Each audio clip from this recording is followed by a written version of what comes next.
Bonsoir à tous. Bonsoir Monsieur le Ministre. Tout d'abord, je voudrais au nom de l'association Dauphine Discussion Débat vous remercier d'être avec nous, ainsi que tous ceux qui ont répondu présents ce soir. Mais avant d'entamer véritablement le débat, il est d'usage, dans notre association, de présenter brièvement nos invités.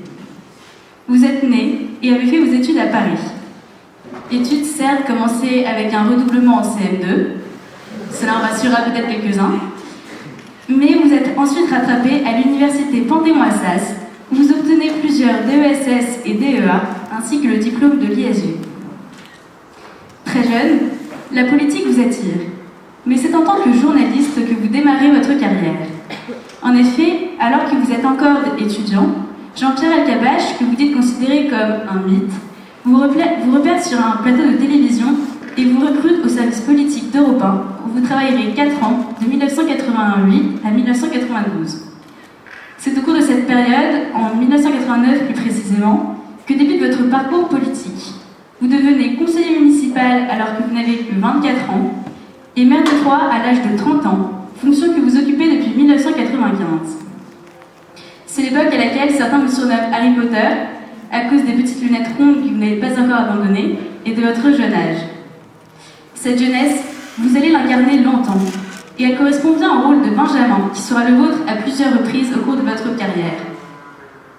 En 1993, vous êtes élu à l'Assemblée nationale sur une liste RPR de l'Aube, et devenez à cette occasion le plus jeune député de France.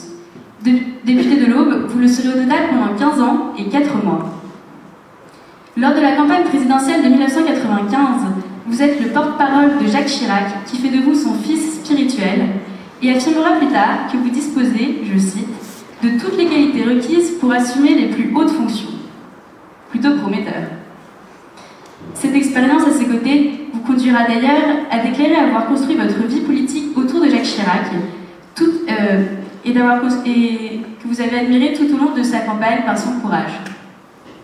À l'issue de sa victoire aux élections présidentielles, vous occupez à nouveau le poste de porte-parole dans le premier gouvernement Juppé et vous vous trouvez une fois de plus dans la position de Benjamin.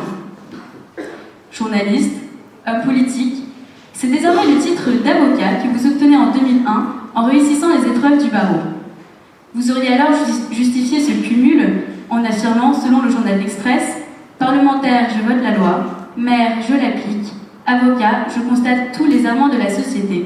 Le spectre est complet. » Après avoir occupé les fonctions de vice-président de l'Assemblée nationale pendant 3 ans, vous devenez en 2005 ministre de l'Outre-mer pendant 2 ans et êtes ensuite nommé pour quelques mois ministre de l'Intérieur et de l'Aménagement du Territoire dans le gouvernement Villepin.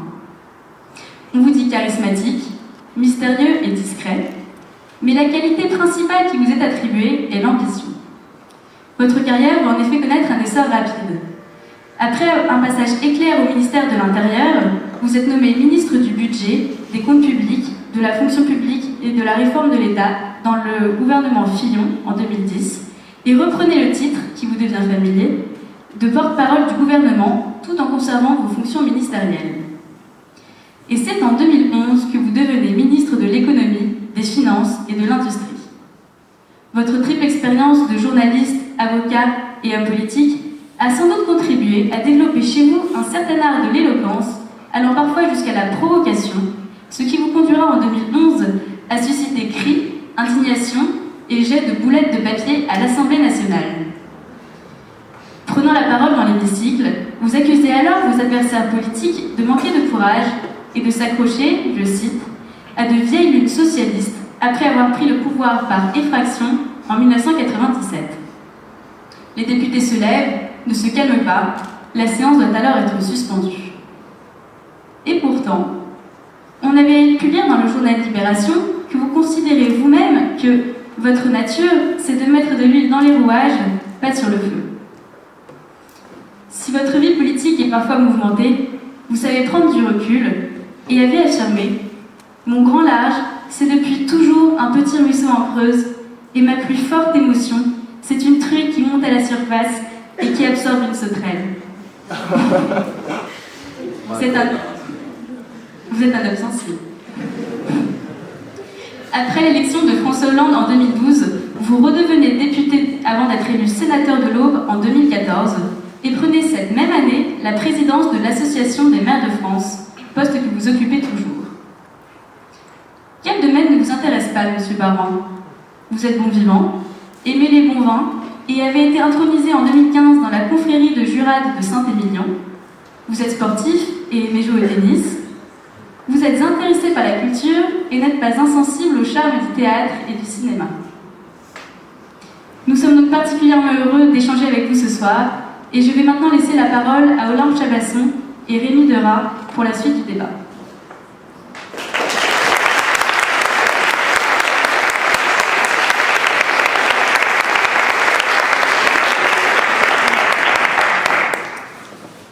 Bonsoir Monsieur le Ministre. Bonsoir. Encore une fois, merci d'avoir accepté notre invitation. Alors, on va commencer par aborder votre fonction de président du maire de France. Alors, pourriez-vous nous expliquer quel est votre rôle et le rôle de l'Association des maires de France qui est parfois méconnue dans le public? D'abord, bonsoir à toutes et à tous. Merci de consacrer un peu de temps à cette conversation. Merci à la jeune fille. Alors, je ne vais pas mémoriser votre prénom. Bravo pour une présentation d'un spectre assez large de votre activité. Et merci pour les clins d'œil. Je pense que c'est un message ce soir quand je rentrerai à la maison sur la passion de la culture, du théâtre et de la poésie. Et pour le reste, tout est à peu près vrai, pas tout à fait dans cet ordre-là, mais en tout cas, c'était un beau travail et dans la présentation et dans l'élocution, c'était très bien présenté. Alors, l'Association des maires de France, c'est une structure qui représente à peu près 98% des communes de France et des intercommunalités. Ça a un double rôle. Le premier, c'est d'être l'interface avec l'État dans les négociations difficiles que nous avons sur notamment la problématique des dotations, parce que l'État transfère des compétences, transfère normalement des moyens financiers, et en réalité nous sucre 30% des dotations dans les 3 années qui viennent. Donc on a un bras de fer avec l'État sur ce sujet. Et on a ensuite un rôle de formateur auprès des élus sur tous les sujets qui les concernent, notamment pour les maires, donc sur des politiques de proximité, ça va du tourisme à l'urbanisme, en passant par des politiques d'aménagement du territoire, de développement économique et des politiques sociales. Merci. Nous allons aborder un sujet qui a fait couler beaucoup d'encre. En 2014, 258 000 migrants ont été légalement accueillis en France et près de 300 000 ont franchi la frontière de l'Europe illégalement. En 2015, plus d'1 million de migrants sont arrivés en Europe. Monsieur Barouin, les maires exercent une grande part de responsabilité dans leur accueil. Pourtant, en septembre, vous avez déclaré que vous n'accepteriez pas davantage de demandeurs d'asile dans votre ville de Troyes cette année. En tant que président de l'AMF, Monsieur Barouin, n'êtes-vous pas censé donner l'exemple? Alors, oui, c'est un angle, enfin, je prends le compliment pour ce qu'il est, et c'est une version un peu rapide, me semble-t-il, qui nécessite, si vous permettez, au moins 1 minute d'explication. Vous n'êtes pas encore journaliste professionnel, donc vous n'allez pas avoir tous ces défauts de jouer au ni oui ni non à chacune des questions que vous posez. Il y a à peu près 25 000 demandeurs d'asile en France pour un pays de 65 millions. Il y a 36 000 communes. Sur les 36 000 communes, il y a en réalité 100 communes qui ont des centres d'accueil de demandeurs d'asile. La ville de Troyes fait partie de ces 100 communes.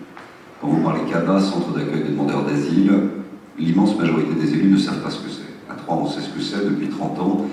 Et nous avons une moyenne régionale et nationale qui est le double de la capacité d'accueil à Troyes par rapport à la moyenne des villes d'accueil et qui sont extraordinairement minoritaires.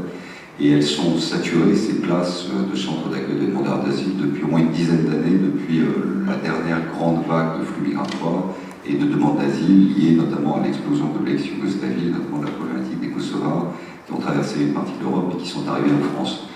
De telle sorte que ces places de demandeurs d'asile, le temps de la procédure juridique de l'examen du dossier, étant saturées, elles ne sont pas encore assez en nombre. D'autres demandeurs d'asile ont occupé des places de centres d'hébergement à vocation sociale. Donc, sont plutôt pour des SDF, des femmes battues, et ce sont des dispositifs sociaux que nous pilotons et qui ne peuvent pas malheureusement atteindre les objectifs qu'on a fixés, de telle sorte que par déclinaison et par ricochet, on a ouvert et libéré des places dans des hôtels payés par l'État et par la commune pour accueillir là les personnes sur le territoire troyen qui sont en difficulté sociale. Donc on ne peut pas concentrer toutes les difficultés d'exercice parce qu'il faut être lucide. Ceux qui viennent de Somalie, du Soudan, de l'Érythrée, ceux qui évidemment dans une histoire plus récente viennent d'Irak ou de Syrie, doivent être accueillis. C'est l'honneur de notre pays, et je l'ai dit d'ailleurs dans la même interview, le principe d'humanité gouverne tous les autres. Et derrière, il y a la question de l'accueil et de la dignité de l'accueil, donc de la capacité d'accueil, la position que j'ai prise en tant que maire de Troyes, la capacité capacité de la répartition territoriale. Vous savez que ce débat est à l'échelle européenne, discuté entre les pays. L'Allemagne en accueille plus d'1 million, on a accueilli 1,1 million l'an dernier, car l'Allemagne a un mur social à franchir, une bosse démographique qui s'est inversée, et a un taux de chômage très faible et une capacité d'attractivité, parce que les entreprises ont besoin de main-d'œuvre. La France n'est pas dans la même situation, elle est à 11% de chômage, et elle est dans une situation très tendue. En quelques mois, on multiplie par 2 le nombre de demandeurs d'asile, donc le nombre de procédures, et il faut accueillir ces gens dignement, avec respect, mais avec la claire conscience qu'on ne va pas les accueillir pour quelques mois. La question syrienne ne va pas se régler en quelques semaines ou quelques mois, la question irakienne non plus. Donc c'est un processus d'insertion, d'intégration qui nécessite derrière des politiques publiques d'accompagnement, qui nécessite un équilibre territorial, qui nécessite surtout, et c'était ça le sens du message, des villes comme celle de Troyes ou d'autres qui ne sont pas en situation, c'est de demander à l'État d'assumer sa mission régalienne, d'accueillir les réfugiés, d'accueillir les demandeurs d'asile et de faire une répartition territoriale équilibrée à la mesure de la capacité d'accueil dans la durée de territoires qui pour certains sont moins marqués que d'autres par le chômage et qui sont peut-être donc plus en situation d'avoir les bras ouverts à la hauteur de la dignité humaine que l'on est en droit d'attendre d'un pays comme le nôtre et que les gens qui viennent chez nous avec beaucoup d'espoir, fuyant la guerre, sont en droit d'attendre d'un pays qui est la patrie des droits de l'homme. Ah, ça se continue là. D'accord, non. Alors pour Nicolas Sarkozy, le Schengen d'aujourd'hui, c'est fini. Vous êtes d'accord avec lui? Alors, donc, ni oui ni non, bis repetita. Qu'est-ce que Schengen? Je crois qu'il faut d'abord, sur tous les sujets et en tout temps, c'est vrai pour les étudiants brillantes et magnifiques universités comme Dauphine, comme pour des responsables publics comme moi, se poser la question de savoir d'où on vient et pourquoi. Schengen vient d'un accord, qui était un accord fort de la construction de l'identité européenne autour de la libre circulation des biens et des personnes, avec non pas la suppression des frontières géographiques, mais la suppression des contrôles aux frontières à l'intérieur de l'espace de l'Union européenne. Ce qui supposait par là même que l'Union européenne se dote de moyens humains, matériels, financiers pour contrôler les frontières extérieures des membres pays de l'Union européenne. Il a été constaté depuis de nombreuses années, et de manière encore plus significative à la lumière des actes terroristes qui se sont développés au cours de ces dernières années, revendiqués par Daesh, et autrefois par Al-Qaïda, en tout cas c'est la même nébuleuse terroriste, djihadiste et déstabilisatrice des sociétés occidentales, et avec les flux très importants de réfugiés, puisque en réalité il y a au moins 3 millions de personnes qui sont actuellement dans les camps en Turquie, et vous avez à peu près 1 million de personnes qui sont dans des camps au Liban, plus les difficultés évidemment des sources de tension sur les hotspots en Italie et en Grèce. La problématique de Calais devant être traitée de mon point de vue comme un hotspot de la frontière extérieure de la Grande-Bretagne, et les conditions de vie à Calais ne sont pas acceptables en l'état actuel des choses, il faut améliorer la situation. Il a été constaté évidemment des faiblesses. Le résultat, c'est que plusieurs pays, au premier rang desquels l'Allemagne, se sont retrouvés dans l'obligation, puis la France, de rétablir les contrôles aux frontières dans le cadre de l'application de Schengen. Schengen permet le rétablissement ponctuel des contrôles aux frontières pendant un mois sans autorisation préalable et ensuite un processus juridique de rétablissement dans la durée de ces contrôles aux frontières. Lorsque l'ancien président de la République dit Schengen est mort, c'est pour réveiller l'Union européenne et d'affecter les moyens nécessaires pour protéger nos frontières extérieures. Car de toute façon, le statu quo n'est pas possible, on ne peut pas imaginer d'avoir la poursuite d'une porosité de frontières extérieures comme c'est le cas à l'heure actuelle et de ne pas se doter des moyens de préserver l'intégrité territoriale et donc la capacité d'accueil pour être en situation d'être à la fois un projet européen mais en même temps une construction européenne qui protège, qui garantisse, et la question de Schengen elle est posée à droite mais elle est posée aussi à gauche. Car qui a rétabli les contrôles aux frontières? C'est bien le gouvernement de gauche, c'est bien le ministre de l'Intérieur, Bernard Cazeneuve, qui appartient au gouvernement de Manuel Valls sous la présidence de François Hollande, qui a rétabli le contrôle aux frontières dans notre pays sur l'argument de la COP21, mais depuis ça se poursuit, et ça c'est l'argument de l'état d'urgence pour protéger notre pays contre des actes terroristes. Très bien. On va aborder une partie un peu plus économique sur les collectivités. Alors, une mesure qui fit trembler les collectivités était la baisse des dotations. Ce projet de loi prévoit de réduire de 3,6 milliards d'euros par an les dotations données aux collectivités, soit une réduction de 12,6% de l'investissement public. Vous étiez à RTL il y a quelques semaines, vous avez déclaré que pour vous, il était nécessaire de faire des économies pour réduire le déficit budgétaire. Pensez-vous qu'il soit possible de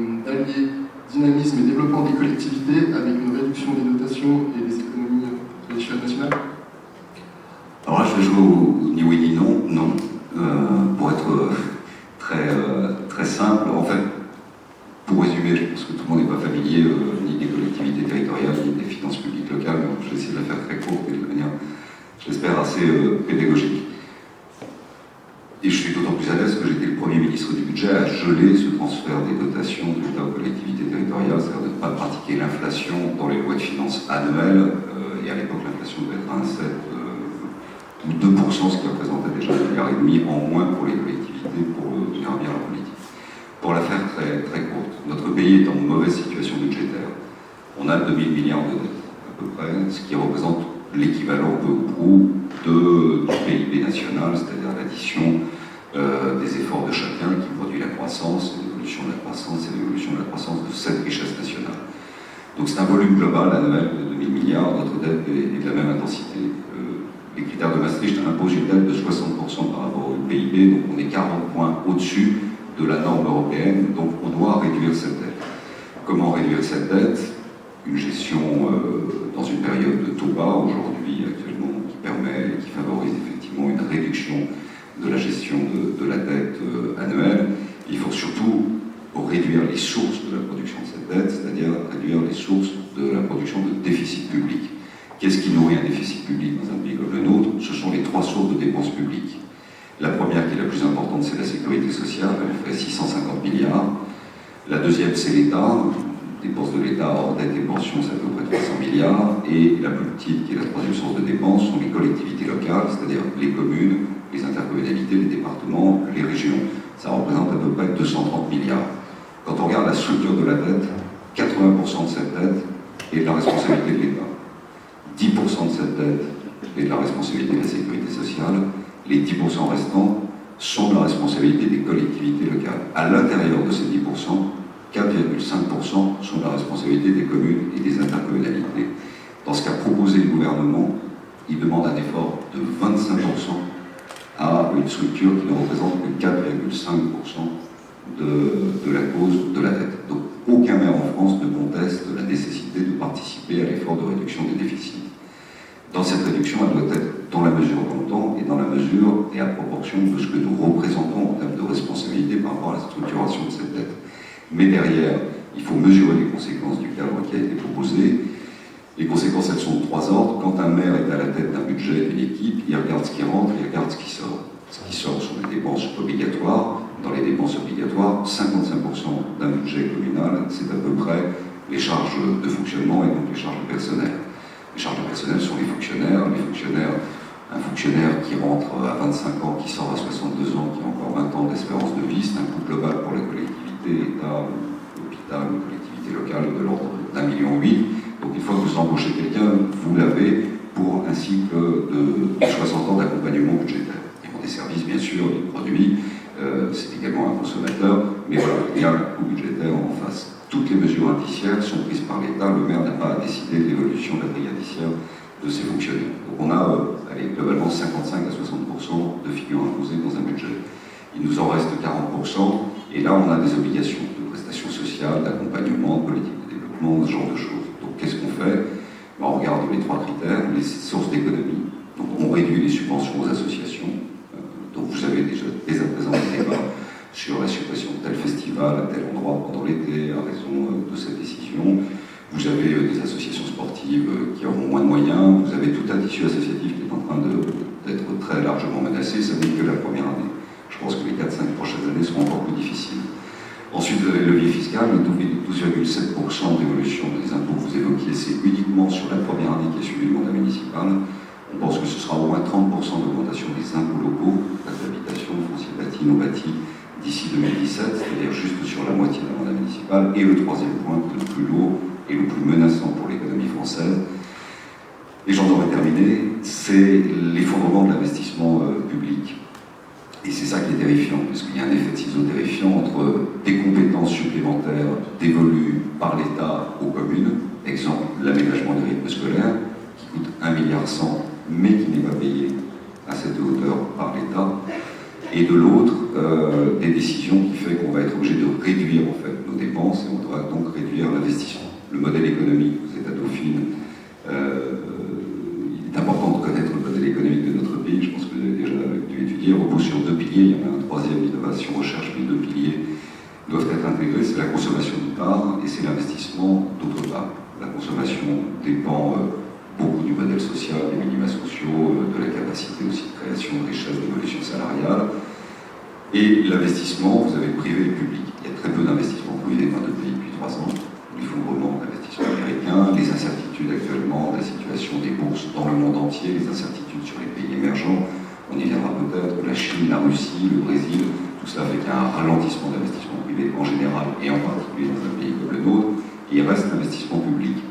Dans l'investissement public, si on met de côté le militaire, en civil, l'État fait quasiment plus grand-chose. Tout le reste est porté par les collectivités locales. 70% de l'investissement public civil sont portés par les collectivités locales. Et à l'intérieur de ces 70%, 60% sont portés par les communes et les intercommunalités.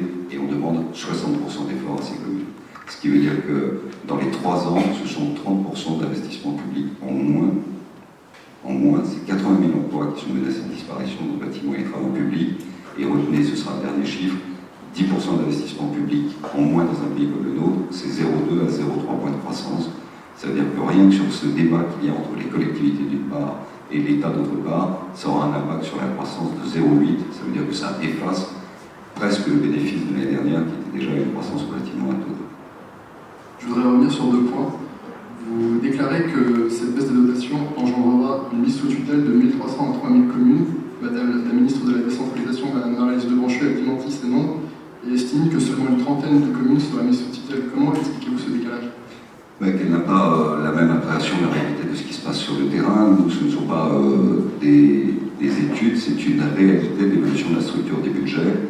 Et notamment, c'est la technique, mais après tout, c'est plus mal que vous entendiez ce mot. Nous, notre martingale, c'est ce qu'on appelle l'autofinancement, c'est-à-dire le différentiel de ratio entre les recettes de fonctionnement et les dépenses de fonctionnement. Et c'est donc ce qui vous reste. Et c'est sur la base de ce qui vous reste que vous pouvez ensuite emprunter auprès des banques. Une collectivité, c'est comme un ménage, c'est comme un particulier, c'est comme une entreprise. Elle est notée, elle a une structure de dette, et ensuite elle va voir ses banquiers pour financer ses projets d'investissement. Si vous n'avez pas d'autofinancement, vous n'avez plus d'investissement. Et si votre autofinancement est négatif, vous passez dans une structure de tutelle, car une collectivité locale ne peut pas être en déficit. Nous, on ne peut pas avoir un budget en déficit.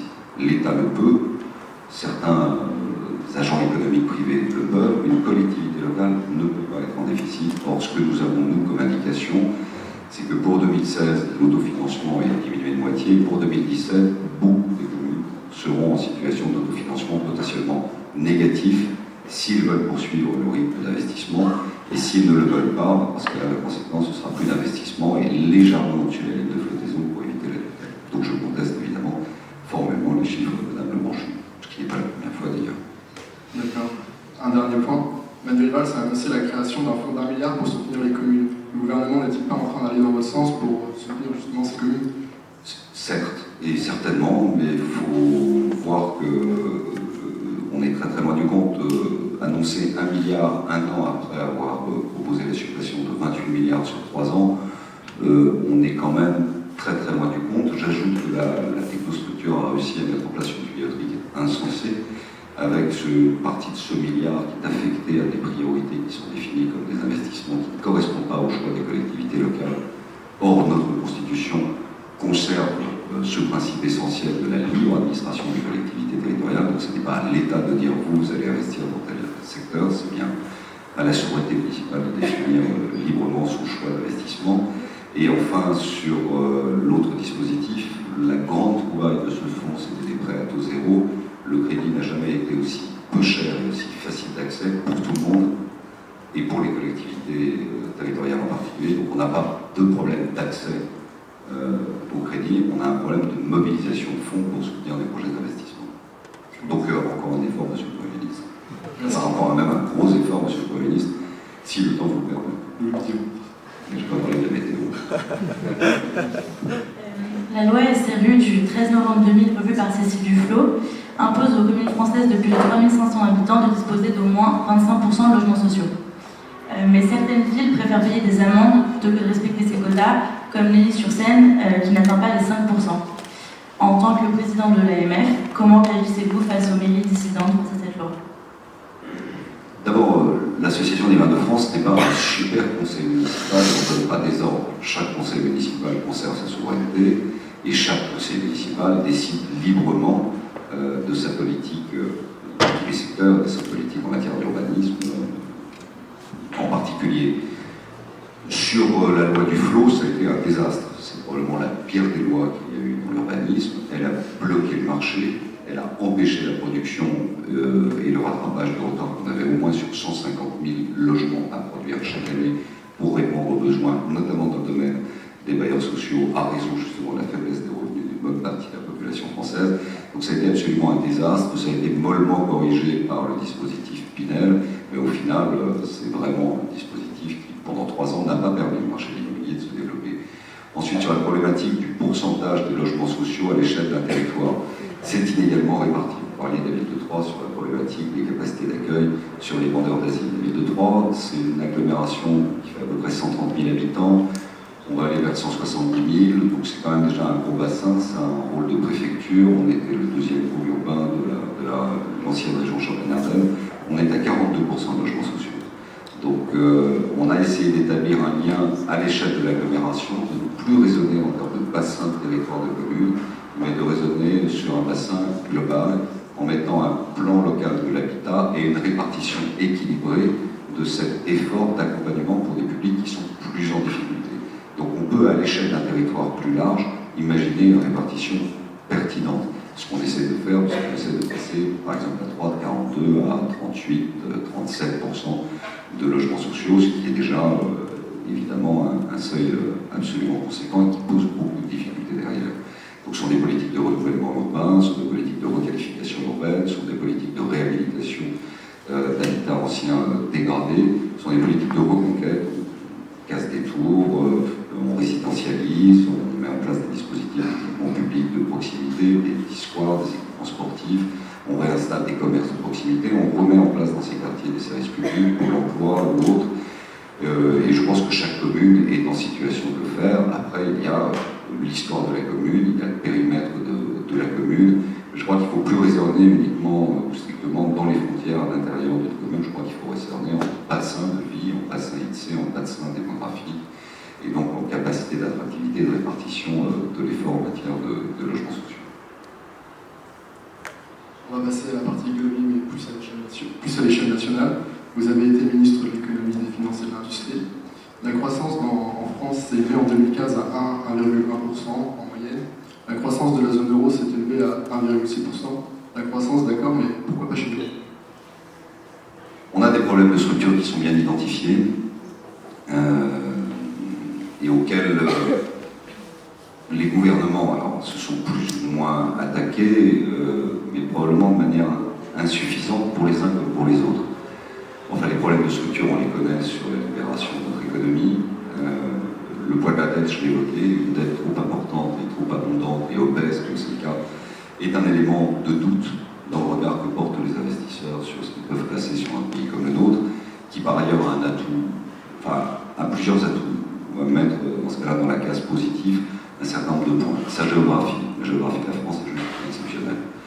Et l'histoire d'un pays est dans sa géographie, l'histoire économique dans un pays est également dans sa géographie. Nous avons une géographie à l'échelle européenne et au carrefour des différents enjeux mondiaux qui fait que la France, normalement, devrait être le réceptacle naturel des grands investisseurs extérieurs à l'Union européenne. Je pense que les investisseurs brésiliens, américains, canadiens, je pense que les Russes, je pense que les Sud-Africains, je pense que tous les pays émergents, Indonésie et naturellement la Chine qui est sur le chemin d'intégration du statut d'économie de marché par l'Organisation mondiale du commerce, devraient considérer la France comme un pays prioritaire. Ils ne le considèrent pas. Pourquoi?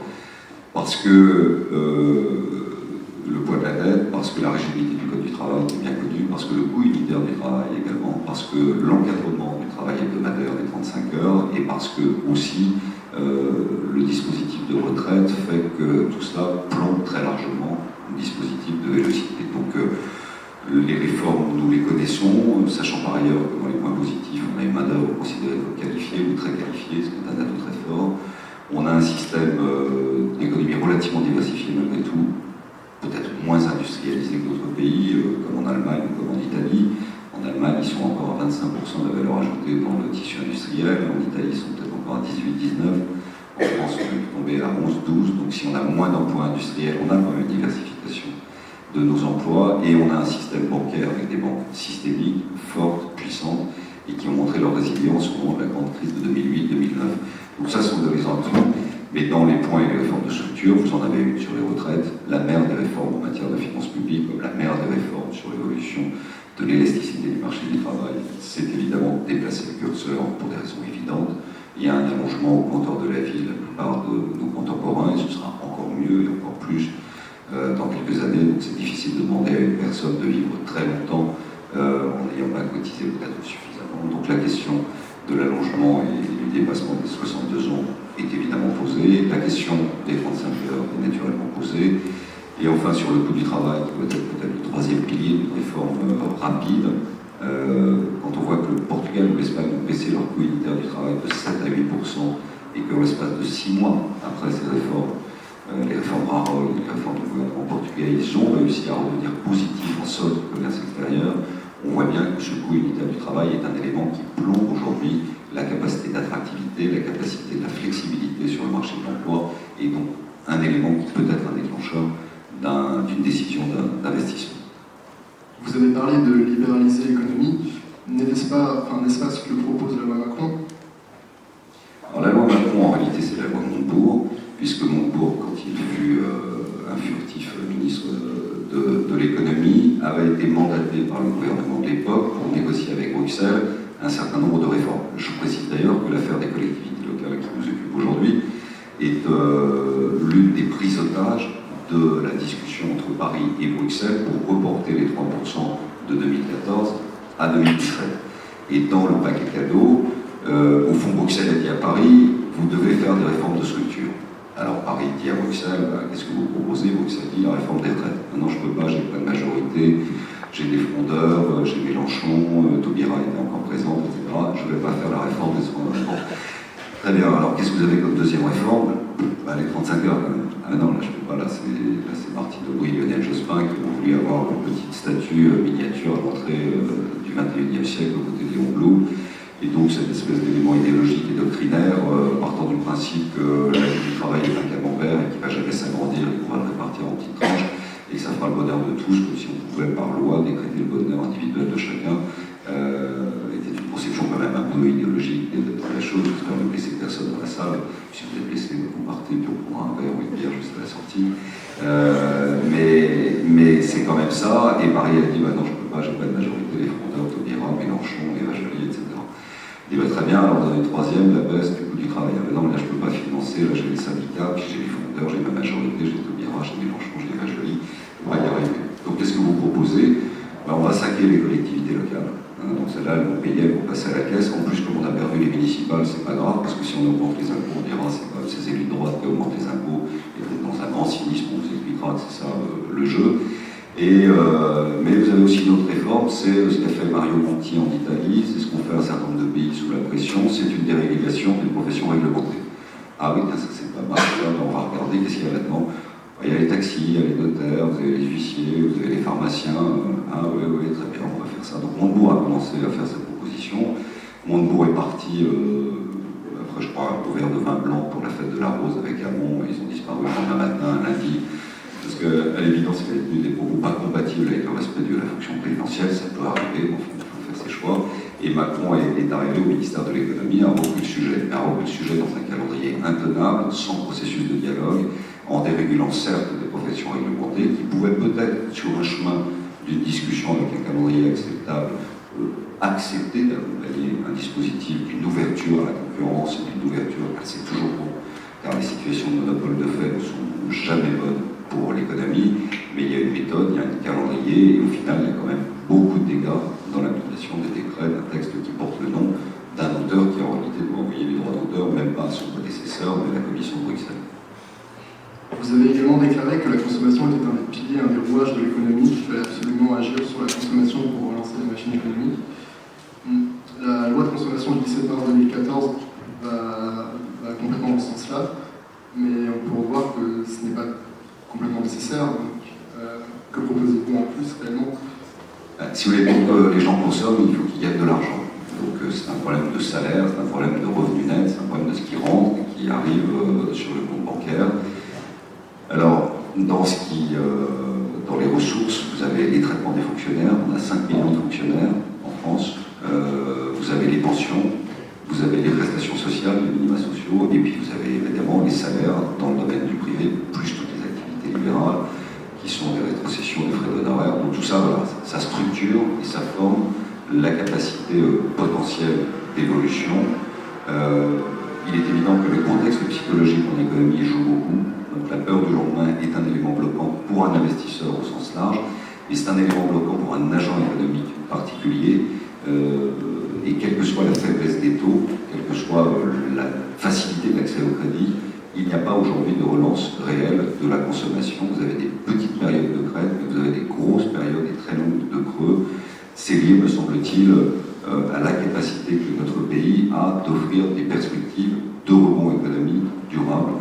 Et là, on est au cœur de la psychologie du déclenchement de facteurs de... Du coup, c'est vraiment... Je ne parle même pas, évidemment, du climat entretenu par les terroristes et les attentats que nous avons subis qui, naturellement, amplifient ce phénomène de peur, d'inquiétude, d'angoisse et donc de non-déclenchement de la consommation. Donc c'est vraiment une question de confiance et de pouvoir d'achat avant tout. C'est les deux. Je pense que c'est une politique globale, effectivement, salariale, d'accompagnement, d'indication, mais c'est toujours même moi, est-ce que c'est une politique de l'offre ou de la demande? Une politique de soutien à la consommation, c'est une politique de la demande, donc c'est une pression du patronat avec les syndicats pour augmenter les salaires, c'est un dégel du point d'indice pour le traitement des fonctionnaires, sur toute une série de mesures. Malheureusement, notre situation budgétaire ne permet pas beaucoup d'élasticité sur l'évolution du traitement des fonctionnaires, et il faut, me semble-t-il, en effet, avoir une approche et un cadre global qui permet de déclencher psychologiquement quelque chose. Ce quelque chose, me semble-t-il, c'est quand même 3-4 réformes fortes et puissantes qui permettent de mettre la France sur le chemin d'une vision d'une économie globale ou un investissement aujourd'hui, un investissement captif pour lequel tous les pays se battent, pour lesquels tous les pays doivent être en situation d'une bonne politique d'économie.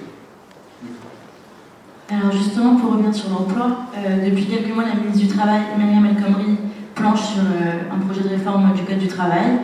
On parle de moduler le temps de travail, donc on ouvre réellement le débat sur le temps de travail. On a entendu Emmanuel Macron expliquer que cette réforme signait de facto la fin des 35 heures, même si François Hollande, lui, a assuré que ce droit fondamental serait conservé. Alors en tant qu'ancien ministre de l'économie, pensez-vous que ces orientations pourraient permettre d'adapter notre droit du travail aux réalités économiques des entreprises, comme le veut François Hollande, et aussi, est-ce qu'elles pourraient permettre de faire baisser le chômage? Tout dépend de la piste d'atterrissage qu'ils choisiront. Il y a évidemment un débat qui semble terriblement douloureux au sein du gouvernement et de la majorité sur cette problématique des 35 heures. Un peu pour les raisons que j'ai déclinées avec sourire et malice. Mais il est vrai qu'en 1997, lorsque Lionel Jospin est arrivé au pouvoir, la préparation de la réduction de la durée hebdomadaire du temps de travail à 35 heures s'est faite dans l'improvisation, il n'avait pas vraiment été calculé. Et il était d'ailleurs assez contestable que le législateur, la représentation nationale, fixe par un cadre légal pour toutes les entreprises en même temps une durée hebdomadaire de temps de travail. On ne travaille pas dans l'industrie comme on travaille dans les services, on ne travaille pas dans une grande multinationale comme on travaille dans une petite entreprise. On ne travaille pas en profession libérale comme on travaille dans une exploitation agricole. Bref, il faut quand même beaucoup plus de pragmatisme et beaucoup plus d'ouverture. Il semble être en train de le comprendre. Est-ce que le texte sera une ouverture pour favoriser des négociations branche par branche, peut-être même secteur par secteur, voire laisser libre cours par des consultations référendaires à l'échelle de l'entreprise?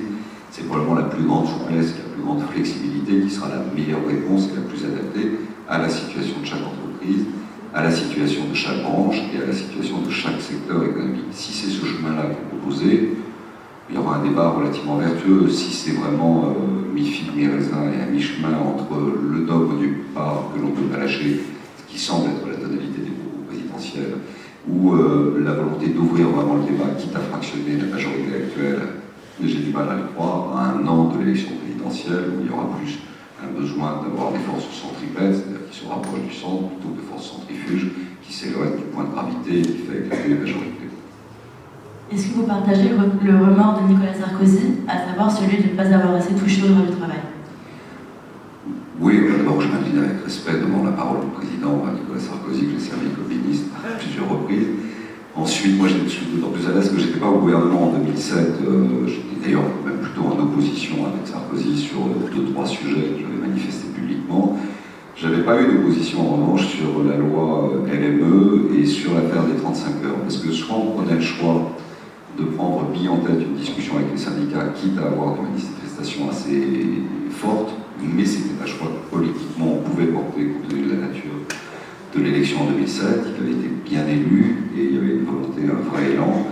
Soit il faisait le choix de contournement, ce qui a été fait, c'est-à-dire de conserver une durée hebdomadaire dans le cadre légal, mais de déplafonner complètement les heures supplémentaires et de les défiscaliser.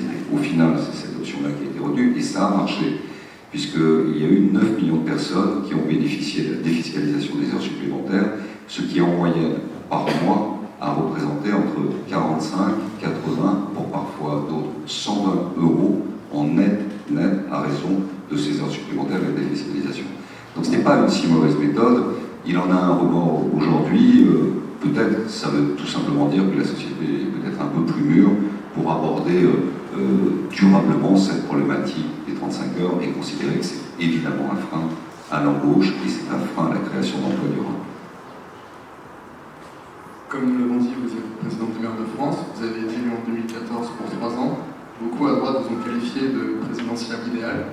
Quel avenir pour vous en politique ?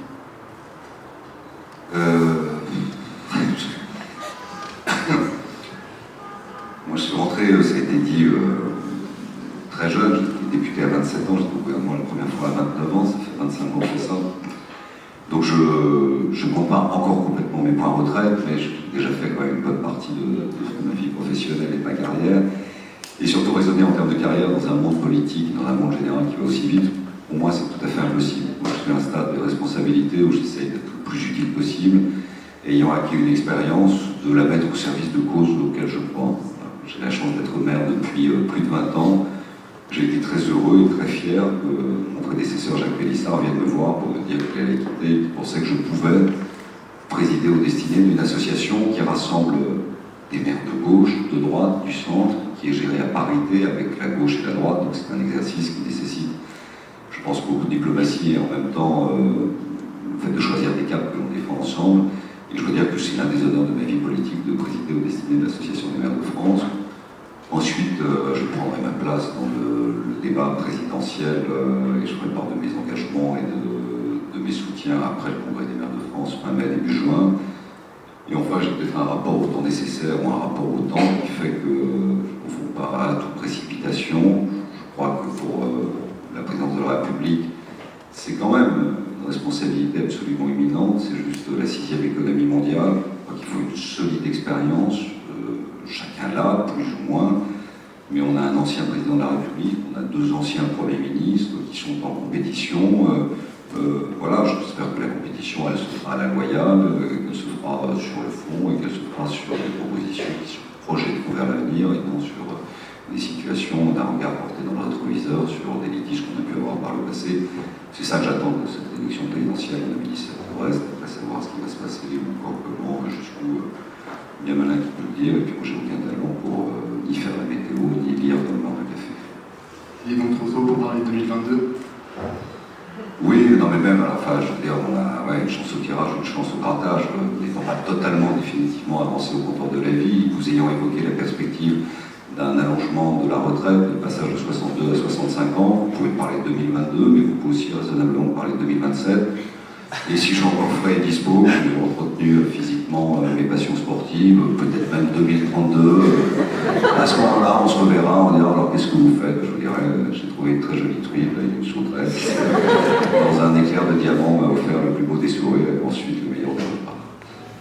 D'accord, merci monsieur le ministre. On va passer aux questions un tout petit peu moins sérieuses. On va vous suggérer une phrase en général. Vous devez répondre spontanément en une phrase. Ah oui, de manière assez prenez votre jeu initial. Donc on va commencer. La France pour la vie ou mes chemins de l'école ? J'ai pas compris le... La France pour la vie ou mes chemins de l'école ?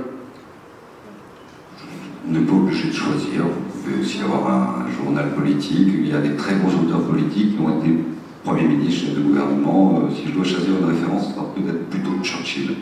Même si les 2 auteurs que vous avez évoqués sont 2 personnalités avec lesquelles j'ai travaillé. L'un avec joie et l'autre avec respect. Alors vous avez déjà écrit un livre, mais c'est la mode en ce moment, donc à quand le prochain? Alors j'en ai écrit plusieurs, donc vous n'êtes pas favorisé de toutes les confidences de ce succès d'édition, qui à l'évidence sera peut-être qu'un succès d'estime. J'en ai 2 en préparation, sur le calendrier, je suis en négociation avec les éditeurs, mais ce ne sera pas pour le premier semestre de 2016. Donc un peu, vous faites vos soustractions, vos déductions, vous débrouillez. Madame Taubira ou Monsieur Auras? Alors, puisqu'il faut choisir, comme dit la chanson, sans contrefaçon, ce sera Auras. Federer ou Nadal? Federer, sans hésitation. J'espère que son ménisque va se réparer et qu'il ne ratera que 2 tournois cette année, dont il était pourtant titulaire. Il va perdre des points ATP, mais j'ai quand même un espoir pour Roland Garros. Ça va revenir, ça va revenir. Il faut que ça revienne. On ne peut pas vivre sans Federer. Il est descendu d'une autre planète pour nous faire plaisir. Enfin, je dirais, il faut qu'il vive le plus longtemps possible sur ses cours. Sciences Po ou Dauphine? Dauphine, bien sûr. L'équipe de football de Troyes occupe la dernière place du classement de la Ligue 1 à 10 points de retard sur l'avant-dernier. Comment le vivez-vous? Écoutez, le métier est sympathique. Franchement, on m'avait accueilli, il faisait froid, mais il rentrait vite. Bon, il était très souriant. Me parler du foot, qui suis pour ma part un passionné de mon club de foot depuis tout petit, parce que moi je suis un Troyen d'origine, j'ai grandi là-bas et j'ai suivi les évolutions du tas. Et ce qui est effrayant, c'est que l'an dernier, un peu à la même époque, on était déjà quasiment monté pour la Ligue 1, on a fini champion de France de Ligue 2 avec 13 points d'avance sur le suivant qui était Angers. Angers est sur le podium de la Ligue 1 et nous on regarde avec des jumelles le grossissement de touche chez lui qui est déjà en position de regard et qui est avant nous. Donc à votre question comment je le vis, c'est une très grande épreuve, je dors mal, je me réveille mal, je passe des mauvais moments. Ce soir on joue Saint-Etienne en 8e de finale, je le vis très mal. Mes week-ends sont foutus et j'en ai marre et je ne veux plus qu'on parle de mon club de foot, système de perspective de rebond en Ligue 2 pour y remonter en Ligue 1 pour la saison 2017-2018. Alors maintenant, on va donner le nom d'une personnalité publique et vous aurez un adjectif pour la définir. Marine Le Pen. Caricatural. Emmanuel Macron. Talentueux. Nathalie Kosciusko-Morizet. Talentueuse. Alain Finkielkraut. Très talentueux et drôle. Surtout dans son off avant de rentrer à l'Académie française. Pour ceux qui ont vu la scène, qui n'était pas très académique pour le coup dans son expression orale. Vous regarderez en replay. Et Donald Trump. Alors là, vraiment, on commence comme on finit comme on commence, caricatural. Merci Monsieur Barouin. On va maintenant passer aux questions du public. Un micro va passer parmi vous. Tout seul.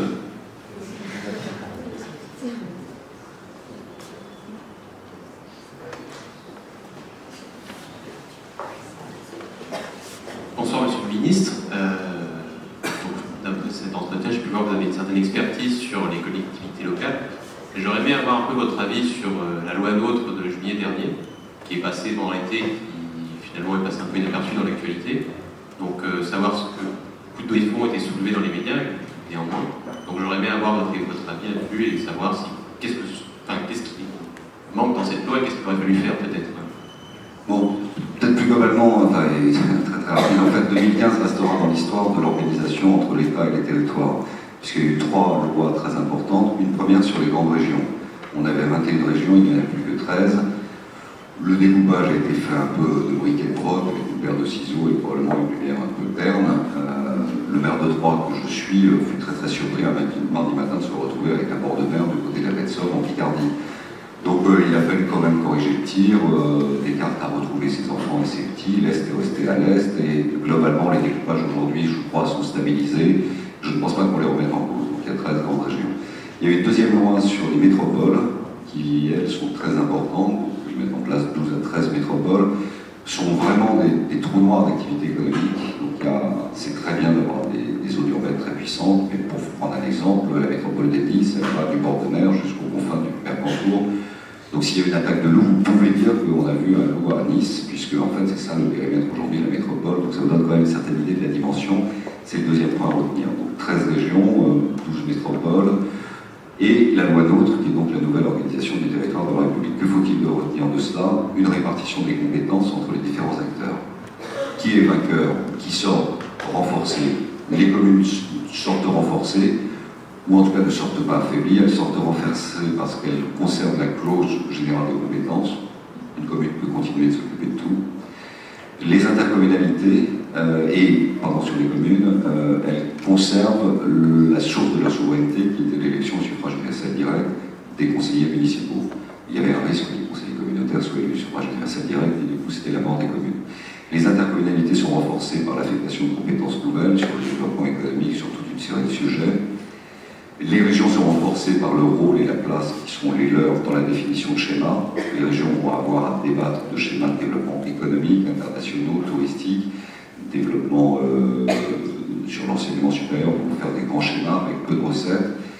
Les conseils généraux devenus conseils départementaux, eux, se retrouvent avec des gestions de figures imposées essentiellement dans le domaine social, du RSA aux prestations pour les handicapés ou les personnes âgées, le financement des associations d'éducation et de prévention de la délinquance ou l'éducation spécialisée. Tout ça, ça représente 80 à 85% de leur budget, des figures imposées qui ne peuvent pas payer d'ailleurs.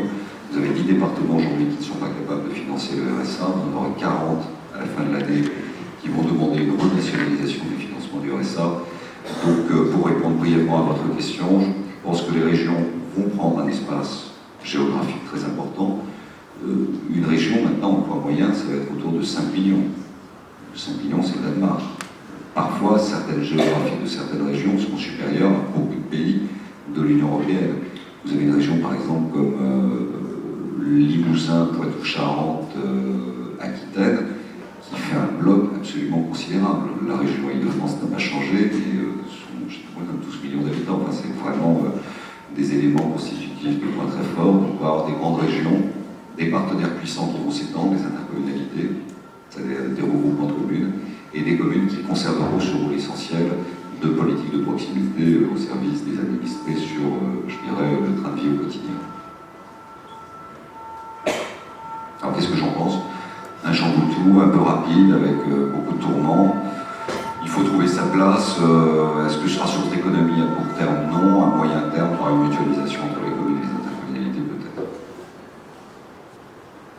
Manuel Pers, faire durer l'état d'urgence, quelle est votre position?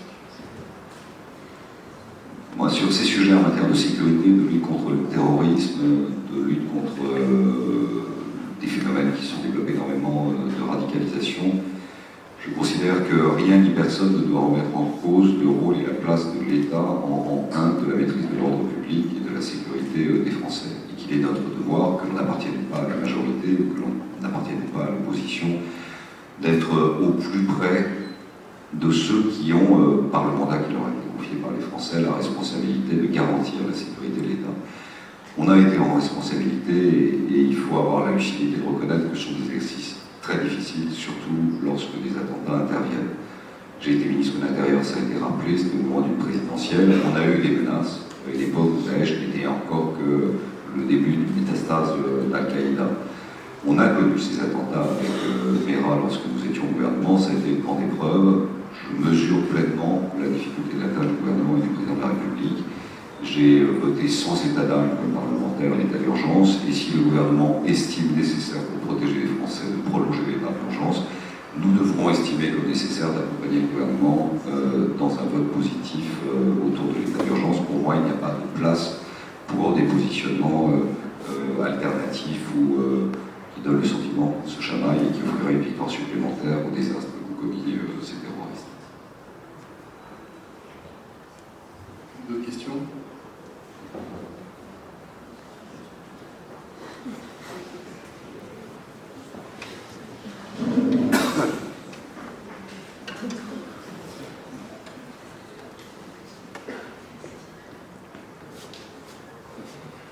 bonsoir Monsieur le Ministre. Ma question est, ce week-end, un élu lorrain proposait de mettre le RSA en contrepartie de 7 heures de bénévolat. Qu'en pensez-vous? Je ne sais pas si c'est un élu lorrain, je pense que c'est pas un élu du Sud, peut-être. C'est pas Éric Ciotti aussi, dans les Alpes-Maritimes, qui a proposé un projet de... En fait, si vous voulez, le RSA a été une évolution, sous les gouvernements Sarkozy d'ailleurs, du RMI. Ce qui était contesté dans le RMI n'était pas le principe d'un revenu minimum, qui était une grande avancée mise en place par Rocard, et je pense que c'est important qu'il y ait un élément de solidarité à l'égard des plus fragiles. Donc personne à droite comme à gauche ne conteste valablement et sérieusement, me semble-t-il, le principe d'un revenu minimum, d'un revenu de solidarité.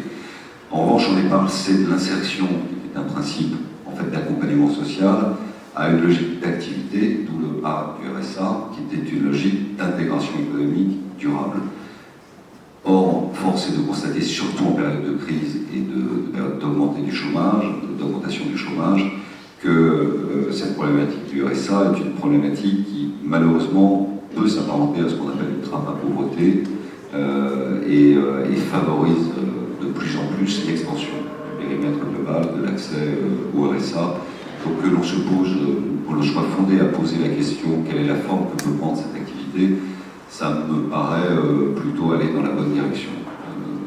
Mais je pense qu'il faut le faire en discussion, je pense qu'il est souhaitable que tous les départements aient à peu près la même politique, et je pense qu'il est indispensable que l'État accompagne et prenne la mesure de l'incapacité que vont avoir les départements aujourd'hui à payer tout simplement des prestations auxquelles les gens ont droit. Je rappelle que vous avez 10 départements qui sont en cessation de paiement sur cette question du RSA depuis plusieurs mois. Et on va passer à 40 départements qui demandent la nationalisation du financement par l'État. Donc c'est bien une remise en cause complète à raison de la profondeur et de la violence de la crise sur le terrain qui justifie peut-être telle ou telle position, tel ou tel élu.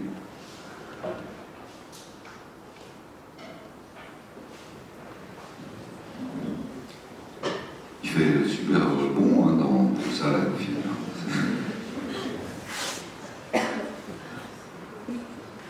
Bonjour, cette question s'adresse à la fois au maire et au président de l'association des maires. Il y a 30 000 communes en France, un peu plus, ce qui est équivalent au nombre de communes en Espagne, Italie, Allemagne et Angleterre réunies. Est-ce que vous pensez qu'il y en a trop? Alors je ne partage pas ce discours. Il y a un peu moins présent que 36 000 communes. Il y en a précisément 35 945. Non mais je dis ça parce que en réalité il y a un mouvement que nous avons porté au titre des maires de France, qui est un texte qui s'appelle la commune nouvelle, qu'on a fait voter il y a 1 an et demi au Parlement, et qui accélère le dispositif de rapprochement des communes à l'intérieur d'une commune nouvelle et d'une mutualisation. Donc il y a moins de communes grâce à ce dispositif que nous avons porté. Maintenant, je vous disais tout à l'heure sur l'économie que l'histoire d'un pays est dans sa géographie. Mais la géographie d'un pays est aussi dans la construction de ses bassins de vie. Les communes existent en fait depuis, dans cette appellation moderne, au lendemain de la Révolution française, qui a regroupé sous la même appellation les bourgs, les paroisses, les villages, où il y avait des bassins de population. Ça pouvait être 20 habitants, comme ça pouvait être 100, comme ça pouvait être 200, comme ça pouvait être des bourgs-centres, comme ça pouvait être des villes capitales. On vit là-dessus depuis 2 siècles. Sur ces 36 000, pour arrondir, communes, vous en avez 33 000 de moins de 2500 habitants. C'est la France. Ces gens y vivent, ils payent des impôts, ils ont droit à des services publics. Et sur ces 33 000 communes de moins de 2500 habitants, il ne faut pas oublier que ça représente 36% de la population française. Soit à peu près 21 millions d'habitants. C'est-à-dire que vous avez 21 millions de Français qui habitent dans des communes de moins de 2500 habitants. Et quand on porte, ou quand certains portent le discours, il y a autant de communes en France qu'il y en a dans la moitié de l'Europe réunie, et qu'il faut donc supprimer ces communes, vous mettez à la place des 21 millions de personnes qui vivent dans ces communes et qui se disent, dans le meilleur des cas, on méprise, dans le pire des cas, on peut m'oublier. Il ne faut pas s'étonner de voir dans les partis rurales de notre pays un Front National à 45-48% au premier tour des élections intermédiaires. Donc il faut plutôt lutter par nos discours contre ce sentiment d'abandon, de surcroît de faire valoir les droits de la préservation d'activités économiques dans ces zones, sur l'agriculture, sur le commerce, sur l'artisanat, sur l'amont et sur l'aval de toutes les filières agricoles. De surcroît, les gens y vivent, sont plutôt des personnes âgées qui ont besoin de prestations, de services publics et qui payent des impôts une fois encore. Donc je crois qu'il faut réfléchir à des mutualisations, je crois qu'il faut réfléchir à des meilleures coopérations, mais je crois qu'il faut pas porter un discours qui, au final, dans une période de crise en plus, donne l'impression d'être stigmatisant et aussi un peu à reculons de la construction de l'identité d'un pays comme le nôtre. Il faut plutôt assumer notre géographie, assumer notre répartition territoriale et faire en sorte que nos prestations de services publics soient des prestations qui coûtent moins cher, qui sont plutôt moins de déficit, mais qui sont d'égal niveau, que l'on vive dans une métropole très riche, très dense, dans une zone urbaine relativement densifiée où il y a encore de l'activité économique, ou dans une zone rurale où vous avez moins de 10 habitants au kilomètre carré, mais les 10 habitants au kilomètre carré que vous avez dans des zones rurales, autant de valeurs, autant de droits et autant de devoirs et de responsabilités partagées que ceux qui vivent dans les villes, dans les quartiers ou dans les métropoles. Alors ma question c'est sur le cumul des mandats, parce que vous êtes maire, vous êtes sénateur, vous êtes maire d'une commune de plus de 1000 habitants, et en 2017, normalement on doit choisir. Déjà je voulais avoir votre opinion sur le cumul des mandats en général, et aussi quel serait votre choix. Je réponds plus facilement à la première question, la deuxième étant dans une perspective calendaire qui n'est pas forcément écrite, puisque ce que le peuple souverain a fait, le peuple souverain peut défaire par la voie d'une nouvelle majorité, donc on ne perd pas espoir. Cette affaire de cumul nécessite un tout petit peu d'explication, mais je vais y aller très vite. Nous vivons sous le régime de la Ve République voulu par le général de Gaulle et le Premier ministre Michel Debré. Ce sont des gens qui avaient une connaissance de l'État profondément intime et de la réalité d'un grand pays comme la France, qui a cette organisation qu'on a évoquée sur l'organisation des collectivités territoriales et qui vit aussi sur un État centralisé avec une logique très commune et une ultra-maîtrise de la part de l'État des décisions essentielles qui vont du plus grand jusqu'à la plus petite décision du coin de la rue. Et la Ve République a tourné le dos, la Quatrième République s'est effondrée sur un élément fondamental qui était l'instabilité gouvernementale liée au régime des partis. Les partis politiques avaient trop de poids, les parlementaires avaient trop de poids, l'exécutif n'avait pas assez de poids, les majorités se faisaient et se défaisaient à la sortie de la buvette de l'Assemblée nationale, où derrière le rideau, sous le manteau, du gouvernement pouvait durer 2 jours. Il a fallu mettre un terme à cela. Le général de Gaulle a eu raison, et le gaulliste que je suis a une reconnaissance éternelle à l'égard de ce grand homme qui a quand même proposé des institutions très solides et très fortes. Il a donc tourné le dos et j'étais parti. Il a ensuite mis en place un dispositif de l'élection au suffrage universel direct du président de la République, c'était en 1962, de telle sorte que la légitimité du président de la République, les compétences qui lui sont conférées par la Constitution, fait de cet homme un chef d'État parmi les plus puissants au monde dans sa source de légitimité et dans le pouvoir que lui confère cette loi fondamentale. Il faut donc des points d'équilibre. Les points d'équilibre, ça ne veut pas dire des points de déséquilibre. Il a fallu renforcer le Parlement sur certains points pour lui donner les moyens de contrôler un peu mieux l'exécutif et le gouvernement sans déstabiliser l'équilibre de la Ve République qui donne le pouvoir à l'exécutif. La Ve République a donné le pouvoir à l'exécutif, au président de la République, au Premier ministre. C'est pour ça que vous avez un 49.3, c'est pour ça que vous avez un droit de dissolution, c'est pour ça que vous avez la capacité, avec le mode de scrutin, de définir des majorités stables, avec un scrutin uninominal majoritaire à 2 tours. Dans ces éléments de contre-pouvoir nécessaires par ailleurs, sans déstabiliser le pouvoir, il y avait la possibilité pour des grands élus, représentants des exécutifs, d'exercer des responsabilités de parlementaires, de telle sorte qu'ils apportaient leur expérience à l'Assemblée nationale ou au Sénat, mais essentiellement à l'Assemblée nationale qui les semblait du dernier mot, sans être dépendants de l'investiture des partis politiques. Là, en supprimant cela, en réalité, qu'est-ce qui va se dessiner? Plusieurs choses.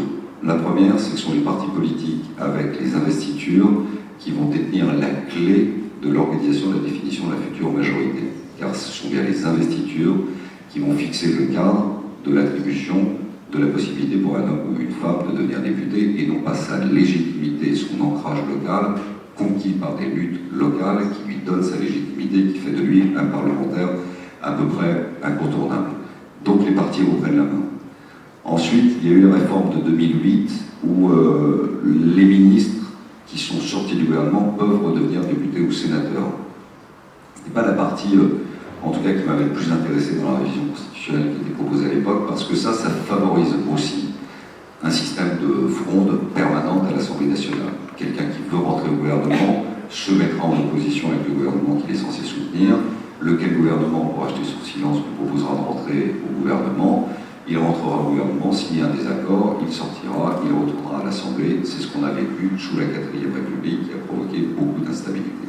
Donc moi, je considère, et en réalité, il y a une très grande schizophrénie sur ce sujet, 95% des Français sont évidemment contre le cumul parce qu'ils ont l'impression qu'on cumule les postes, les salaires, les traitements, qui sont même plein les poches et la soupe est bonne. Il y a des plafonds sur les rémunérations, les traitements des politiques, tout cela est évidemment très, très encadré, et ces responsabilités entre un mandat national et un mandat local me semblent être le meilleur équilibre sous la 5e République. Donc je suis convaincu que malheureusement, on va vers un retour accéléré à la 4e République qui posera des questions sur la nature même du régime, peut-être pas à l'échelle de la législature 2017-2022, mais probablement la suivante. En tout cas, cette question sera posée. Maintenant, c'est un tsunami d'opinion publique autour de ce sujet. Je sais que le président Sarkozy réfléchit à un équilibre qui me semble bien, c'est-à-dire réduire le nombre de parlementaires. Je pense qu'objectivement, on n'a pas besoin d'avoir un député pour 100 000 habitants, 110 000 ou 130 000 habitants. On peut imaginer réduire de moitié le nombre de députés, on peut imaginer réduire de moitié le nombre de sénateurs et rétablir la capacité d'exercer 2 mandats, un mandat national et un mandat local. J'ajoute que quand on dit que 95% des Français sont hostiles au cumul, la plupart du temps, les gens qui sont en situation de cumul ont été élus, et ils ont été élus en connaissance de cause. Moi, par exemple, je n'ai pas fait de putsch. Vous voyez, j'ai été député, je me suis présenté maire, les gens, quand ils m'ont élu maire, savaient que j'étais député. Puis après, je me suis représenté à la députation, et les gens savaient que j'étais maire. Et globalement, ils attendent du maire de Troyes qui porte leur voix à Paris, auprès des ministères, parce que, et c'est la dernière observation sur ce sujet, avec les grandes régions et les grandes métropoles, eh bien, il y aura l'immense majorité des territoires qui n'auront plus de voix pour les représenter, ni au Parlement, mais à la limite, ça c'est peut-être pas le plus important, ni auprès des ministères, et ce sera la victoire définitive de la technostructure qui rêve de n'avoir comme interlocuteur que le président de la République, le Premier ministre et quelques ministres, une majorité à la solde du gouvernement, et certainement pas des grands élus qui ont une légitimité indépendante et qui sont en fait un peu les empêcheurs de tourner en rond. Donc je pense vraiment que tout ça se réfléchit à 2 fois. Maintenant la loi est votée. Si elle doit être appliquée, je ferai mon choix le moment venu. Et le moment venu, je reviendrai à Dauphine pour répondre à vos questions. Bonsoir Monsieur le Ministre. Le vote FN a augmenté depuis 6 dernières années. On traduit ça par une montée de changement du côté des Français. Vous qui côtoyez les maires FN, que pouvez-vous me dire de la gestion des mairies de la part des maires FN? Alors je ne côtoie pas les maires FN. Je ne les côtoie pas, je les vois, je crois que je ne les vois jamais, pour dire les choses. D'abord parce qu'en réalité, aux élections municipales, leur score a été très faible, ils ne sont pas dans les instances représentatives de l'AMF.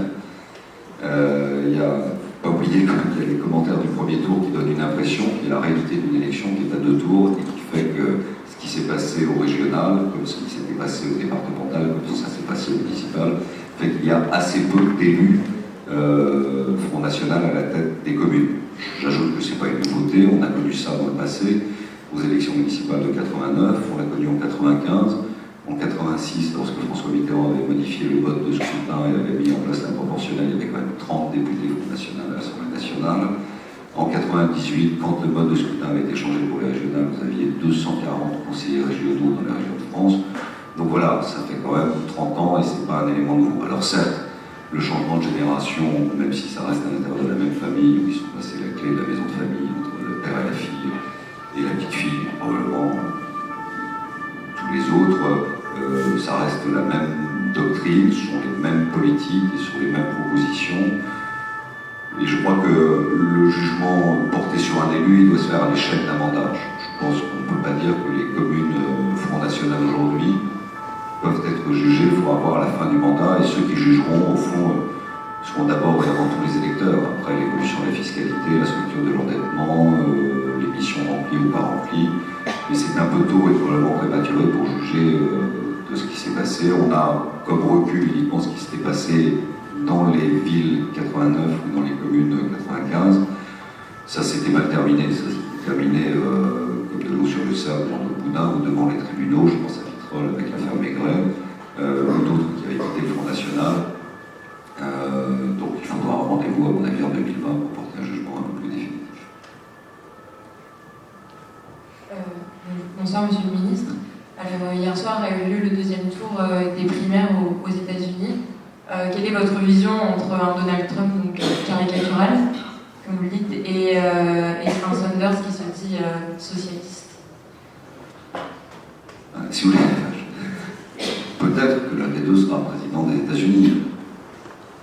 Moi, de l'expérience que je retire, parce que on a, à l'époque où j'étais ministre des Finances, il se trouve que la France présidait le G20, et donc on était au cœur des négociations internationales sur une crise qui a quand même menacé de faire éclater l'euro, et c'était des négociations intenses. On a eu beaucoup de réunions, notamment avec les Américains, et pas mal de réunions que je vais raconter dans un livre avec Obama. Obama, c'était évidemment un président charismatique, naturellement plutôt socialiste dans notre appellation et dans notre acceptation, même si je crois qu'il ne faut quand même pas prendre un papier calque et reproduire le modèle français sur la réalité de la sociologie politique aux États-Unis. Je pense qu'on serait bien imprudent de considérer que le Parti républicain est l'équivalent des républicains français et que le Parti démocrate est l'équivalent du Parti socialiste français. Je pense que ce serait quand même une grave erreur d'interprétation politique historique. Bref, tout ça pour dire que Obama, il est grand, il est beau, il a un super sourire, il est très sympathique, et c'est vraiment le nice guy. Mais j'ai retenu surtout que c'était d'abord et avant tout le président des États-Unis. Donc je crois que, quel que soit le choix porté par les Américains, ils défendront toujours le marché, le libéralisme, l'économie globale, les intérêts des Américains, globalement plutôt la loi du plus fort, et ensuite une négociation diplomatique où ce qui est à moi est à moi et ce qui est à toi se négocie. Ce qui fausse un peu le jeu diplomatique de nos discussions. Donc quand on a un président très charismatique qui aura marqué l'histoire de son pays comme il aura marqué l'histoire de ses contemporains, qui s'appelle Obama,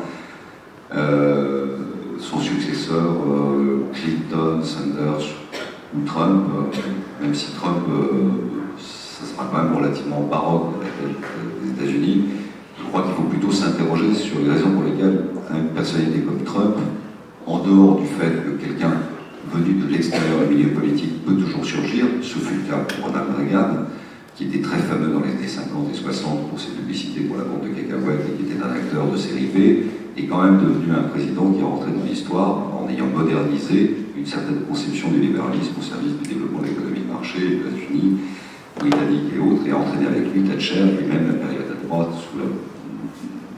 avec Jacques Chirac, le Premier ministre, ça a été quand même une période d'années très libérale. Donc, on ne peut rien écarter. Il est quand même assez frappant de constater que tous ceux qui sont aujourd'hui en tête sur un grand parti, quand même, comme le Parti des Républicains, et qui a produit beaucoup de présidents aux États-Unis, sont vraiment sur un délitement d'une ligne très très dure. C'est vraiment une capillarité du développement des petits partis qui est en train de contaminer globalement une bonne partie de l'électorat du vote républicain. Et Trump, il est ni tout à fait Tea Party, ni tout à fait en dehors du Tea Party dans les il tient des propos parfois mais insensés. Et il les tiendrait en France, ce serait juste inacceptable. Donc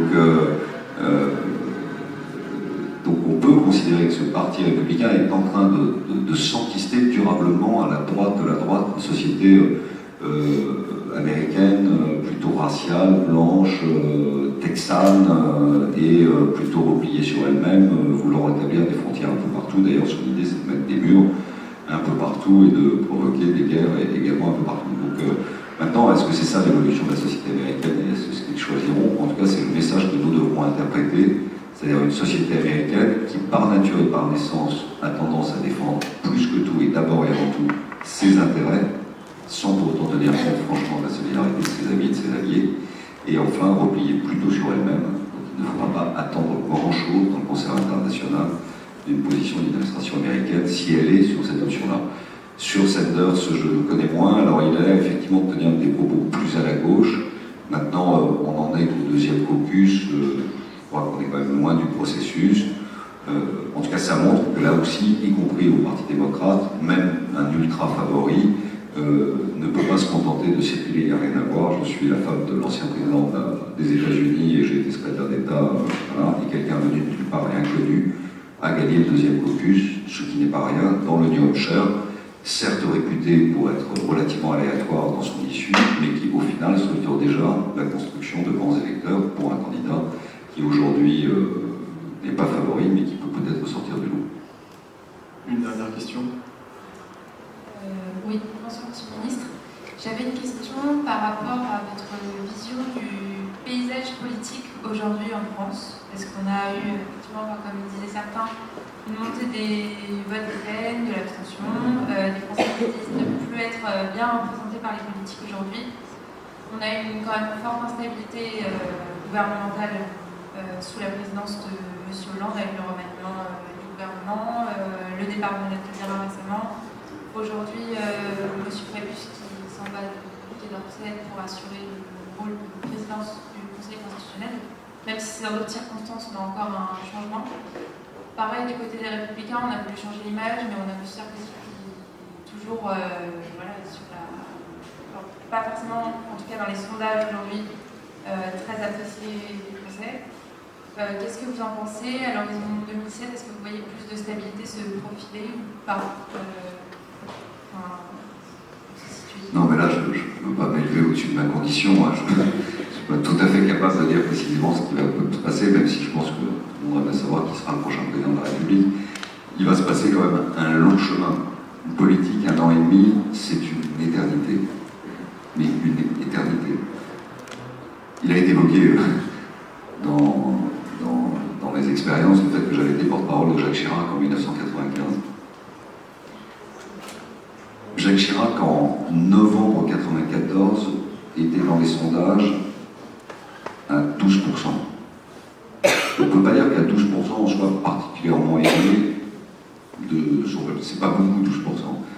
Il ne faut pas, comme disait Giscard à propos de ses propres sondages à la même époque, prendre un microscope pour voir ce qui pèse dans l'opinion, puisqu'il était à 0,8 ou 20%. À 12%, c'est pas beaucoup. Et au mois de janvier, quand je tenais le point de presse, qui avait 80 journalistes, ou un peu plus même, la seule question des journalistes était de savoir quand est-ce que M. Chirac va-t-il jeter l'éponge? En janvier 1995. Le premier tour a lieu en avril, c'est-à-dire 3 mois plus tard. 3 mois plus tard, Jacques Chirac franchit le cap du premier tour, et 3 mois et 15 jours plus tard, il est président de la République. Donc, ces sources d'enseignement est riche quand même de réflexion par rapport à ceux qui vont mettre toutes leurs économies aujourd'hui sur la base des sondages sur tel ou tel candidat. Moi je pense que les grandes affaires ou les grandes manœuvres, elles commenceront plutôt à la sortie de l'été. Et je pense que les gens ne sont pas du tout encore entrés dans l'élection présidentielle, que c'est le cadet de leurs soucis. Il y a l'angoisse globale liée au drame du Bataclan qui crée quand même un phénomène collectif qui permet de remettre dans l'ordre des priorités des choses la sécurité de chacun et son propre avenir. Il y a la situation économique, il y a la situation du chômage, il y a les tensions dans les familles en raison de ce chômage qui gangrène notre société. Viendra le temps de la présidentielle et même 2 ou 3 mois après, il sera bien difficile de dire cela. La seule chose que l'on puisse dire, c'est que lorsqu'un pouvoir en place perd toutes les élections intermédiaires, il ne crée pas les conditions extrêmement favorables pour gagner une élection majeure. Je le sais d'autant plus facilement que nous, ça nous est arrivé. Entre 2007 et 2012, on a perdu les municipales, on a perdu les départementales, on avait résisté aux européennes et on avait perdu les régionales, il restait une région à droite. Avec la gauche, on avait remporté 21. Et on a perdu l'élection présidentielle. Donc, quel que soit le talent, la stratégie ou autre, je pense que voilà, le jugement sera porté sur le président sortant le moment venu. Et le moment venu, honnêtement, ce sera dans les 3 derniers mois de la campagne. C'est à ce moment que la cristallisation de l'opinion commence à se forger. Donc ce chemin sera très long. Après, sur la stabilité gouvernementale, est-ce qu'elle est plus forte ici qu'ailleurs, ou que par le passé, ou que sous d'autres gouvernements? Il vaut mieux un peu de stabilité gouvernementale, il vaut probablement moins de ministres, il faut probablement moins de casting. Moi, je suis vraiment favorable à des gouvernements resserrés. Quand je vois les images du général de Gaulle avec ses gouvernements, vous aviez une dizaine de personnes. Je pense qu'un gouvernement à 10, 12, maximum 15, en intégrant naturellement la parité, suffit largement pour diriger un pays comme le nôtre. Derrière, vous avez des administrations très solides. Vous pouvez nommer quelques secrétaires d'État chargés de garantir le temps présent au Parlement pour le suivi de tel ou tel texte.